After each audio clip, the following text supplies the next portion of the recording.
അങ്ങനെ ഞാനും ഒരു ഇ വിയിലോട്ടങ്ങ് മാറി. പെട്രോൾ വണ്ടികൾ ഉപയോഗിക്കുള്ളൂ എന്ന് മനസ്സിൽ വിചാരിച്ചിരുന്നതാണ് പറ്റുന്ന അത്രയും കാലം, പക്ഷേ പറ്റുന്നില്ല. അതുകൊണ്ട് മാറിയേക്കുകയാണ്. ഇതൊരു സീറോ സി വി ആണ്. ചാനൽ സ്ഥിരമായി കാണുന്നവർ ഇതിൻ്റെ റിവ്യൂ കണ്ടിട്ട് പതിവായിട്ടുണ്ടാവില്ല. So you might know what the car is all about. അല്ലാത്തവർ ഒരു 3-4 വീഡിയോ ബാക്കിലേക്ക് പോയി കഴിഞ്ഞാൽ you can see the proper review of this car. എനിക്ക് ആക്ച്വലി വേണ്ടിയിരുന്നത് ഇതിൻ്റെ ബേസ് മോഡലാണ്, STK എന്ന് പറയുന്ന ആ ഒരു വേർഷൻ. 42 kWh ബാറ്ററി പാക്കൊക്കെ ഉള്ള 14,80,000 രൂപ വരുന്ന ആ ഒരു വേർഷൻ. പക്ഷേ what we got is this one, STK plus എന്ന് പറയുന്ന ബിഗർ ബാറ്ററി പാക്ക് ഉള്ള എക്സ്റ്റൻഡ് റേഞ്ച് ഉള്ള ഈ ഒരു വേർഷനാണ്. ഇതിൻ്റെ മുകളിൽ HTX ഉണ്ട്, HTX പ്ലസ് ഉണ്ട്, X ലൈൻ ഉണ്ട്. ഇത് ആക്ച്വലി വലിയ ബാറ്ററി പാക്ക് ഉള്ളതിൻ്റെ ചീപ്പസ്റ്റ് വേർഷനാണ്, ബേസ് മോഡലാണ്. So while this is not the range topping model, it's actually the range topping model. ഇതിനാണ് ഏറ്റവും കൂടുതൽ റേഞ്ച് കിട്ടേണ്ടത്. കാരണം ഇതിൽ പവർ കൺസ്യൂം ചെയ്യുന്ന സാധനങ്ങൾ അധികമൊന്നുമില്ല. You don't get powered seats, അല്ലെങ്കിൽ വെന്റിലേഷൻ ഫംഗ്ഷൻ ഇല്ല, ആംബിയൻ ലൈറ്റിംഗ് ഇല്ല, പാനറോമിക് ഗ്ലാസ് ഇല്ല. ഗ്ലാസ് തുറക്കുമ്പോൾ മാത്രമല്ല, it always lets in so much heat. അപ്പോൾ അതാണ് AC കൂടുതൽ വർക്ക് ചെയ്ത് അങ്ങനെയും കറണ്ട് പോകുന്നുണ്ട്. This car has none of those things. അപ്പോൾ theoretically this should be the most efficient of the lot. കാരണം ഏറ്റവും ബിഗസ്റ്റ് ബാറ്ററി പാക്കും ലീസ്റ്റ് നമ്പർ ഓഫ് എക്യുപ്മെൻറ്റ്സും ആണ് ഈ ഒരു വണ്ടിയിലുള്ളത്. പക്ഷേ ഐ റിയലി ഡോണ്ട് മൈൻഡ്. കാരണം ഞാൻ ഒരിക്കലും അങ്ങനെ വലിയ ഫീച്ചേഴ്സിൻ്റെ ഒരു ഫാനല്ല. നിങ്ങൾക്കറിയാം, എൻ്റെ വണ്ടികളൊക്കെ വളരെ ബേസിക് ആണ്. I enjoy this. ഒരു ഓടിക്കുന്ന ഒരു എക്സ്പീരിയൻസിനാണ് ഞാൻ എപ്പോഴും ഒരു വണ്ടി വാങ്ങുന്നത്, നോട്ട് ഫോർ ദ ഫീച്ചേഴ്സ്. പിന്നെ നമ്മൾ ഫീച്ചേഴ്സ് സ്പെൻഡ് ചെയ്യാൻ തീരുമാനിക്കുകയാണെന്നുണ്ടെങ്കിൽ might as well spend it on a feature that really matters. നമ്മളൊരു ഇലക്ട്രിക് കാറിലായതുകൊണ്ട് it is obviously the bigger battery and the more range you get. ഈ ഒരു വണ്ടി this is the 51.4 kWh battery pack. സാധാരണ versions 42 kWh ആണ്. അപ്പോൾ അതായത് ഒരു 9-10 kWhന്റെ അടുത്ത് വ്യത്യാസമുണ്ട്. And that gives you an additional ഒരു 80 km to 100 km റേഞ്ച് ഒക്കെ കിട്ടും, depending on how you drive it. അതാണ് ശരിക്കും പറഞ്ഞാൽ ഒരു മേജർ ഡിഫറൻസ്. ആസ് ഇൻ ഒരു സിറ്റി കാറായിട്ട് നമ്മൾ സിറ്റിയിൽ മാത്രം ഓടിച്ചെടുക്കണോ? മറ്റേ വേർഷൻ സിറ്റിയിൽ ഓടിച്ചെടുക്കാൻ പെർഫെക്റ്റ് ആണ്, വേറെ കുഴപ്പമൊന്നുമില്ല. പക്ഷേ if you want to take it on a long distance, ഒരു കാലിക്കറ്റ് ട്രിപ്പ് അല്ലെങ്കിൽ ഒരു കോയമ്പത്തൂർ ട്രിപ്പൊക്കെ പോകണമെന്നുണ്ടെങ്കിൽ this will give you that little bit of extra confidence. നമുക്കൊരു ലോങ് ഒക്കെ പോണ സമയത്തൊന്നും വലിയ റേഞ്ച് ആങ്സൈറ്റി വേണ്ട, നമുക്ക് ഇതും കൊണ്ട് പോയി വരാം, അല്ലെങ്കിൽ അങ്ങനത്തെ ഒരു ധൈര്യം നമുക്ക് കിട്ടും. ഇടയ്ക്ക് ഒരു ചാർജിങ് വേണമെങ്കിൽ ഒഴിവാക്കാം എന്നൊക്കെ ഉള്ളൊരു ഫീലിംഗ് നമുക്ക് ഉണ്ടാവും, which is where the usability of the car comes from.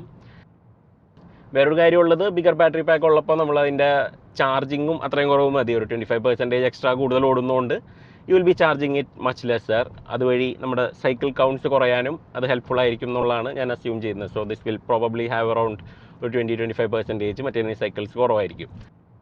പക്ഷേ പ്രൈസ് കാര്യമായിട്ട് കൂടെ ഉണ്ട്. കാരണം മറ്റേന് 14.8 lakhs ഉള്ളപ്പോൾ this is something like 18.7 lakhs. അപ്പോൾ കാരണം ഒരു 4 ലക്ഷത്തോളം വില കൂടുതലുണ്ട്. ആ ഒരു 4 ലക്ഷം രൂപയ്ക്ക് നമുക്ക് അഡീഷണൽ 40 bhp കൂടി തരുന്നുണ്ട്, റേഞ്ച് മാത്രമല്ല. സോ ലോവർ വേർഷന് 133 bhp ഉള്ളൂ, ദിസ് ഗെറ്റ്സ് 170 bhp. ആൻഡ് ആ ഒരു എക്സ്ട്രാ പവറൊക്കെ you can really feel that. Electric കാറിൻ്റെ ഒരു അഡ്വാൻറ്റേജ് എന്ന് പറയുന്നത് സാധാരണ പെട്രോൾ വണ്ടിയൊന്നും പോലെ നമ്മൾ മേടിച്ചിട്ട് റണ്ണിങ്ങിനൊന്നും ചെയ്യണ്ട. You can drive it fast right from day 1 onwards. ഈ ഒരു വണ്ടിക്ക് ഇപ്പോൾ ഏകദേശം ഒരു ഐഡിയ കിട്ടിയിട്ടുണ്ടാവും ഏതോ ഒരു ദുഷ്ടൻ്റെ കയ്യിലാണ് വന്ന് പെട്ടേക്കണമെന്നുള്ളത്. ആൻഡ് സ്പോർട്ട് മോഡൊക്കെ ഇട്ട് ആക്സിലേറ്റ് ചെയ്ത് കഴിഞ്ഞാൽ ഇറ്റ്സ് റിയലി ഫാസ്റ്റ്. 4,40,000 bhp വലിയ കൂടുതലൊന്നുമല്ല. നമ്മൾ സൂപ്പർ ചാർജറുമൊക്കെ സ്പെൻഡ് ചെയ്യുന്ന പോലത്തെ പൈസ ആവുന്നുള്ളൂ.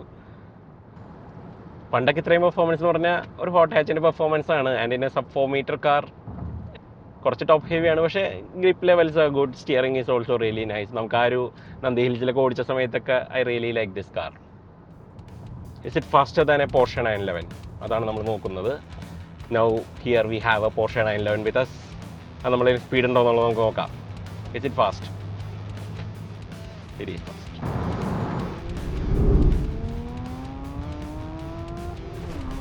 നമുക്ക് വേണമെന്നുണ്ടെങ്കിൽ ഇതിൽ Porsche 911 പിടിക്കാൻ പറ്റും. Porsche 911 കൂടി വിചാരിക്കണം എന്ന് മാത്രം. Suspension is really good. നമുക്ക് പെട്രോൾ സീറോസിൽ എനിക്ക് suspension I didn't like it. ആ ഒരു K1 പ്ലാറ്റ്ഫോമിൽ നമുക്ക് ആ വണ്ടിക്ക് അത് പോരാന്നുള്ളൊരു തോന്നലുണ്ടായിരുന്നു. പക്ഷേ ഈ ഒരു EVയിൽ ഇറ്റ്സ് നോട്ട് ബാഡ്. റൈഡ് ഒരു ഇത്തിരി സ്റ്റിഫാണ്. സ്ലോ സ്പീഡിലൊക്കെ പോകുന്ന സമയത്തൊക്കെ നമുക്ക് ഈ എക്സ്പാൻഷൻ ജോയിൻസ് ഒക്കെ ഫീൽ ചെയ്യുന്നുണ്ട്. പക്ഷേ once the speed gets a little bit better, കുറച്ചും കൂടി സ്പീഡ് ആകുമ്പോഴത്തേക്കും കുറേ കൂടി ബെറ്റർ ആവുന്നുണ്ട്. മെയിനായിട്ട് ഈ ഒരു 17-inch വീൽസ് ആണ്. ഈ ഒരു ബിഗർ ബാറ്ററി പാക്ക് ഉള്ളതെല്ലാം 17-inch വീൽസ് സ്റ്റാൻഡേർഡായിട്ട് വരുന്നുണ്ട്. അപ്പോൾ അതിന് ഒരു ഇച്ചിരി ഒരു ഫേം എഡ്ജ് ഉണ്ട്, പക്ഷേ I can live with that. ബ്രേക്സും കൊള്ളാം. ബ്രേക്കിന് ആക്ച്വലി 2 സെറ്റിംഗ് ഉണ്ട്. നമുക്ക് നോർമലും ഉണ്ട്, സ്പോർട്ടും ഉണ്ട്. നമുക്ക് നമ്മുടെ ബ്രേക്കിംഗ് പ്രിഫറൻസ് അനുസരിച്ച് നമുക്കത് മാറ്റാം. ഒരു മേജർ മിസ് എന്ന് പറയുന്നത് സിറോസിനെ സിറോസ് ആക്കുന്ന ആ ഒരു ബാക്ക് സീറ്റ് ഈ ഒരു വണ്ടിയിൽ കിട്ടുന്നില്ല എന്നുള്ളതാണ്. അതിന് റിക്ലൈനിങ്ങും സ്ലൈഡിങ്ങും ആ ഫംഗ്ഷനൊന്നും ഈ ഒരു വണ്ടിയിലില്ല. അതുപോലെ തന്നെ ഹെഡ് റെസ്റ്റ് ഒക്കെ ബിൽറ്റ് ഇൻ ആണ്. It's not like anybody is going to miss it back seat ഒന്നും അങ്ങനെ അധികം ആരും ഈ ഒരു വണ്ടിയിൽ യൂസ് ചെയ്യാൻ പോകുന്നില്ല. അപ്പോൾ അതുകൊണ്ട് ഇറ്റ്സ് ഫൈൻ. ലെതർ സീറ്റ്സ് ഇല്ല, ഇത് ഫാബ്രിക് ആണ്. പക്ഷേ ഐ റിയലി ലൈക്ക് ദാറ്റ്. ആ ഒരു ഡിസൈനൊക്കെ കൊള്ളാം. താഴത്തെ ഭാഗം ഒരു ഗ്രേ ആക്കിയിട്ടുണ്ട്, so it's much easier to keep clean. Upper പാർട്ടൊക്കെ ഒരു ലൈറ്റ് ബ്ലൂ ഷെയ്ഡാണ്. ഇപ്പോൾ ഈ ഡോർ പാഡിലൊക്കെ ഉള്ള പോലത്തെ ആ ഒരു ഷെയ്ഡ് തന്നെയാണ് കൊടുത്തേക്കുന്നത്. സീറ്റ് മേലത്തെ കവറൊന്നും കളഞ്ഞിട്ടില്ല. അതുപോലെ തന്നെ ഇവിടെ ഡാഷ്ബോർഡ് മേലും കൂടെ സ്റ്റിക്കറൊക്കെ ഉണ്ട്. അവർക്ക് സമയം കിട്ടിക്കാണില്ല, കാരണം വണ്ടികളെല്ലാം വന്ന് നിങ്ങൾ ഓൾറെഡി വീഡിയോസൊക്കെ കണ്ടിട്ടുണ്ടാവും. ഒരു 150 കാഴ്സിൻ്റെ ഒന്നിച്ചുള്ളൊരു ഡെലിവറിയാണ് ഇവിടെ ഇഞ്ചിയോൺ കിയ പ്ലാൻ ചെയ്തത്. ഇതിൻ്റെ ഒരു ലോജിസ്റ്റിക്സ് ആലോചിച്ച് നോക്കി. ഇത്രയും വണ്ടികൾ കൊണ്ടുവന്ന ആ ഒരു സ്ഥലത്ത് പൂക്കളം പോലെയൊക്കെ ഇടണം. നമ്മൾ ഷൂട്ടൊക്കെ ചെയ്യുമ്പോൾ ഒരു 5 വണ്ടിയൊക്കെ ഇടുമ്പോൾ തന്നെ നമ്മുടെ മനസ്സിൽ ഭയങ്കര കൺഫ്യൂഷനാണ്. അയ്യോ ഇതൊക്കെ എവിടെ ഇടും, ഇതെവിടെ എന്ത് ചെയ്യും എന്നൊക്കെ ഉള്ളത്. ഇത് ഇത്രയും വണ്ടികൾ അവർ കൊണ്ടുവന്ന് ഒന്നിച്ച ഒരു സ്ഥലത്ത് ഓർഗനൈസ് ചെയ്ത് നല്ല ഒരു വട്ടത്തിൻ്റെ ഷേപ്പിൽ. അതുപോലെ തന്നെ വെറുതെ കൊണ്ടുവന്ന് ഇട്ടാൽ മാത്രം പോരല്ലേ, ഈ വണ്ടികളൊക്കെ ഇതിൻ്റെ പേപ്പർ വർക്കൊക്കെ ബാക്ക് എൻഡിൽ ചെയ്യണം. അതുപോലെ തന്നെ ചാർജ് ചെയ്യണം ഇലക്ട്രിക് കാഴ്ച ആയതുകൊണ്ട്. ഒന്നാലോചിച്ച് നോക്കി, 150 വണ്ടികൾക്ക് ഓരോ മണിക്കൂർ വെച്ച് കണക്കാക്കിയാൽ തന്നെ 150 മണിക്കൂർ പോട്ടെ. പകുതി ചാർജ് ചെയ്യാനാണെങ്കിൽ തന്നെ ഒരു 75-80 മണിക്കൂർ ആ വഴി പോയി. വണ്ടികൾ സമയത്തിന് കിട്ടണം, കിട്ടിക്കഴിഞ്ഞിട്ട് അതിൻ്റെ രജിസ്ട്രേഷൻ TP സാധനങ്ങളൊക്കെ ചെയ്യണം. ഇതെല്ലാം ചെയ്ത് കഴിഞ്ഞിട്ട് ദേ സംഭവം മാനേജ് ടു ഡൂ ദാറ്റ്. എനിക്ക് ഭയങ്കര അത്ഭുതമായി പോയി അവർ എങ്ങനെ ചെയ്തു എന്നുള്ളത്. ആൻഡ് കിയയുടെ ആൾക്കാരും ഭയങ്കര ഇംപ്രസ്ഡ് ആയിരുന്നു. കാരണം 10-300-400 ബുക്കിംഗ് ഒക്കെ ഒറ്റ ഡീലർക്ക് തന്നെ കിട്ടുന്നു ഇവിടെ എന്ന് പറയുമ്പോൾ ദേ knew that something was going on. പക്ഷെ നമ്മൾ നമ്മുടെ വീഡിയോയിൽ പറഞ്ഞിട്ടുണ്ട് ലൈക്ക് ആ ഒരു വണ്ടി വർക്ക് ചെയ്യുകയാണെങ്കിൽ അത് കേരളത്തിലായിരിക്കും വർക്ക് ചെയ്യുക എന്നുള്ളത്. And seems like we were right about this one. Kia ഇന്ത്യയുടെ MD ഒക്കെ വന്നിട്ടുണ്ടായിരുന്നു. And he was really impressed. ഇത്രയധികം വണ്ടികൾ ഒറ്റയടിക്ക് ഡെലിവറി ചെയ്യുന്നു. പുള്ളി തന്നെ എല്ലാ വണ്ടിക്കും ഫ്ലാഗ് ഓഫ് ഒക്കെ ചെയ്ത് വിട്ടതാണ്. അതിൽ കൂട്ടത്തിൽ ഒരു വണ്ടിയാണിത്. നമുക്കും ആ ഒരു ബെനിഫിറ്റ് കിട്ടി. നമുക്ക് അത്ര സ്പെഷ്യലായിട്ടൊന്നും തോന്നാനില്ല, കാരണം നമ്മൾ മീഡിയ ഡ്രൈവിനൊക്കെ പോകുമ്പോഴൊക്കെ MD തന്നെയാണ് ഫ്ലാഗ് ഓഫ് ചെയ്യാറ്. പക്ഷേ all the other customers were really happy. അവർക്ക് അത്രയും ഒരു ട്രീറ്റ്മെൻറ്റ് അവർക്ക് ആ ഒരു വണ്ടിയുടെ കിട്ടി എന്നുള്ളത്. ആൻഡ് പല കസ്റ്റമേഴ്സും ദൂരെ നിന്നൊക്കെ വന്നിട്ടുണ്ടായിരുന്നു വണ്ടി എടുക്കാൻ വേണ്ടിയിട്ട്. തൃശ്ശൂരും തിരുവനന്തപുരത്തൊക്കെ ഉള്ള കസ്റ്റമേഴ്സാണ് ഇവിടെ വന്ന് വണ്ടി എടുത്തത്. But they somehow manage to pull it off. എല്ലാവരുടെയും വണ്ടി ഫുൾ ചാർജ് ചെയ്തൊന്നും കൊടുക്കാൻ പറ്റിയില്ല, അത് വേറൊരു കൺസേൺ ആയിരുന്നു. പക്ഷേ ഇവർ തന്നെ പറഞ്ഞു, നിങ്ങൾ എവിടെയെങ്കിലും പബ്ലിക് ചാർജറിൽ പോയി ചാർജ് ചെയ്തോ, നമ്മളതിൻ്റെ പൈസ തന്നേക്കാം എന്ന് പറഞ്ഞിട്ടുണ്ടായിരുന്നു. അങ്ങനെ ഞാൻ എല്ലാ ചാർജറിലും പോയപ്പോൾ അവിടെയൊക്കെ ഗണ്ണിൻ്റെ അറ്റത്ത് ഒരു 0 CV കിടപ്പുണ്ടായിരുന്നു. ചിലപ്പോൾ അതൊരു മാർക്കറ്റിംഗ് സ്ട്രാറ്റജി ആയിരിക്കും. എവിടെ പോയാലും അവിടെയൊക്കെ 0 CVകൾ മാത്രം എന്ന് പറയുന്ന പോലെ. എന്തായാലും ആ ഒരു 150 വണ്ടികളിൽ നിന്ന് ഒരെണ്ണമാണ് നമ്മൾ എടുത്തത്. കിയയുടെ വേരിയൻറ്റ് സെലക്ഷൻ ഈ ഒരു സിറോസിൻ്റെ കാര്യത്തിൽ കുറച്ചൊന്ന് തെറ്റിപ്പോയ പോലത്തെ ഒരു ഫീലിംഗ് ആണ്. കാരണം നമുക്ക് വേണ്ട പോലത്തെ ഫീച്ചേഴ്സൊക്കെ ഉള്ള വേരിയൻസ് ഓരോന്നിനും ജമ്പ് ചെയ്യുമ്പോഴത്തേക്ക് 1 ലക്ഷം രൂപയുടെ അടുത്ത് മാറി കിട്ടും. അതിന് മാത്രമുള്ളൊരു ഡിഫറൻസ് നമുക്ക് വാല്യൂ ആയിട്ട് തോന്നില്ല. അതുപോലെ തന്നെ ടോപ്പ് എൻഡ് മോഡൽസിലേക്കൊക്കെ പോയി കഴിഞ്ഞിട്ടുണ്ടെങ്കിൽ ഏകദേശം 20 ലക്ഷം രൂപ നമ്മൾ ക്രോസ് ചെയ്യും. അപ്പോൾ ആ ഒരു പോയിന്റ് എത്തുമ്പോഴത്തേക്കും നമുക്ക് കുറേ കൂടി വലിയ വണ്ടികൾ, ഇപ്പോൾ സിയറ അല്ലെങ്കിൽ അങ്ങനത്തെ എന്തെങ്കിലും വണ്ടിയൊക്കെ കുറേ കൂടി പവർഫുൾ വണ്ടികൾ, B6 ഒക്കെ ലോവർ ട്രിംസ് ഒക്കെ വേണമെങ്കിൽ മേടിക്കാം. പിന്നെ ഇതിൻ്റെ അഡാസൊക്കെ പോലത്തെ ഫീച്ചേഴ്സൊക്കെ എക്സ്ലൈനിൽ മാത്രമേ ഉള്ളൂ. 50,000 രൂപ വ്യത്യാസമുള്ളൂ. പക്ഷേ 50,000 രൂപ അധികം കൊടുത്തു കഴിഞ്ഞാൽ നമുക്ക് കളേഴ്സിൻ്റെ ചോയ്സ് അങ്ങ് പോകും. ആകെ 2 കളറിൽ അവൈലബിൾ ആയിട്ടുള്ള ആ ഒരു മാറ്റ് ഗ്രാഫൈറ്റ് പോലത്തെ കളറും ബ്ലാക്കും മാത്രമേ ഉള്ളൂ. ഈ ഒരു അറോറ ബ്ലാക്കും മാത്രമേ ഉള്ളൂ.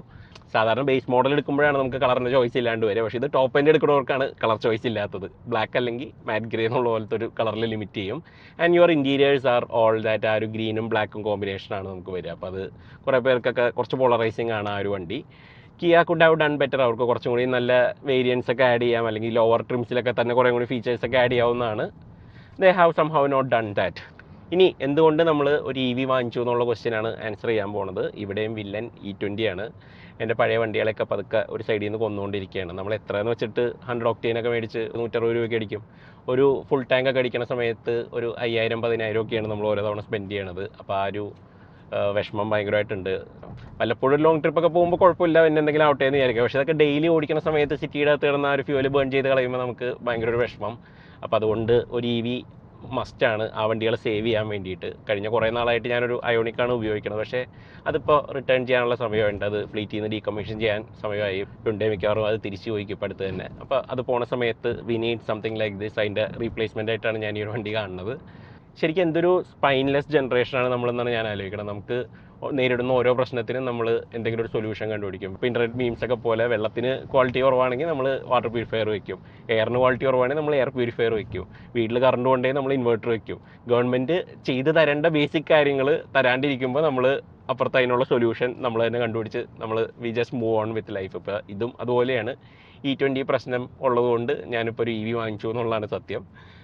ഇനി 0 CV എന്തുകൊണ്ട് വാങ്ങിച്ചു എന്നുള്ളത് ഒരു ക്വസ്റ്റ്യനാണ്. ഞാനങ്ങനെ പെർട്ടിക്കുലർലി ഇന്ന വണ്ടി വേണമെന്ന് തന്നെ വിചാരിച്ചിട്ടുണ്ടായിരുന്നില്ല. ഏതെങ്കിലും ഒരു ഇലക്ട്രിക് കാർ വേണമെന്ന് വിചാരിച്ചിട്ടുണ്ടായിരുന്നുള്ളൂ മറ്റു വണ്ടികൾ രക്ഷിക്കാനായിട്ട്. പക്ഷേ ആ സമയത്താണ് ഈ ഒരു വണ്ടി ഇറങ്ങിയത്. ഇത് ഓടിച്ചു കഴിഞ്ഞപ്പോൾ എനിക്ക് നല്ല ഇമ്പ്രസീവായിട്ട് തോന്നി. കാരണം ഡൈനാമിക്സ് ആർ റിയലി ഗുഡ്, ഓടിക്കാൻ കൊള്ളാം, പവർ ഉണ്ട്, റേഞ്ച് ഉണ്ട്. NMC ബാറ്ററി ആണെങ്കിലും ഇതിൻ്റെ ലോങ് ടേം ലൈഫിനെ കുറിച്ച് എനിക്ക് അത്ര വലിയ പേടിയില്ല. അതെന്തുകൊണ്ടാണെന്നുള്ളത് ഞാൻ പിന്നീട് വേറൊരു എപ്പിസോഡിൽ പറയാം. പിന്നെ എനിക്ക് എൻ്റെ ത്രോട്ടിൽ കാലിബ്രേഷൻ, ബ്രേക്കിൻ്റെ കാലിബ്രേഷനൊക്കെ എനിക്ക് ഒരുവിധം ഇഷ്ടമാണ്. ഞാൻ പല ഹ്യുണ്ടായി കിയ വണ്ടികളിലൊക്കെ പറയാറുണ്ട്, ആ ഒരു പെഡലിൻ്റെ ഫീലൊക്കെ ഓൾമോസ്റ്റ് കറക്റ്റായിട്ട് നമുക്ക് തോന്നും. ഓൾമോസ്റ്റ് ഒരു ഐസ് വണ്ടിയിൽ നിന്ന് വലിയ ഒരു ഡിപ്പാർച്ചർ പോലെ നമുക്ക് തോന്നില്ല. റീജൻ മോഡ്സിൻ്റെ ഒക്കെ കാലിബ്രേഷനൊക്കെ വളരെ നല്ലതാണ്. അപ്പോൾ അങ്ങനെ നമ്മൾ ഈ ഒരു വണ്ടിയിൽ എത്തിച്ചേർന്നു. ഇതിൻ്റെ ഓണർഷിപ്പായിട്ട് റിലേറ്റഡ് ആയിട്ടുള്ള കാര്യങ്ങൾ, എന്തെങ്കിലുമൊക്കെ പ്രശ്നങ്ങളുണ്ടോ, അതുപോലെ സർവീസൊക്കെ എക്സ്പെൻസീവ് ആണോ എന്നുള്ള കാര്യങ്ങളൊക്കെ നമുക്ക് പിന്നീട് അപ്ഡേറ്റ് ചെയ്യാം. ഇപ്പോൾ ഈ ഒരു വണ്ടിക്ക് ഇടാൻ പറ്റിയൊരു ഓമന പേര്, ഒരു കോമഡി പേരാണെങ്കിൽ അത് നിങ്ങളുടെ മനസ്സിൽ വരുന്നുണ്ടെങ്കിൽ അതൊന്ന് കമൻറ്റ് സെക്ഷനിൽ ഇടുക. നമുക്ക് മറ്റൊരു വീഡിയോ ആയിട്ട് വേറൊരു ദിവസം കാണാം. Thanks for watching.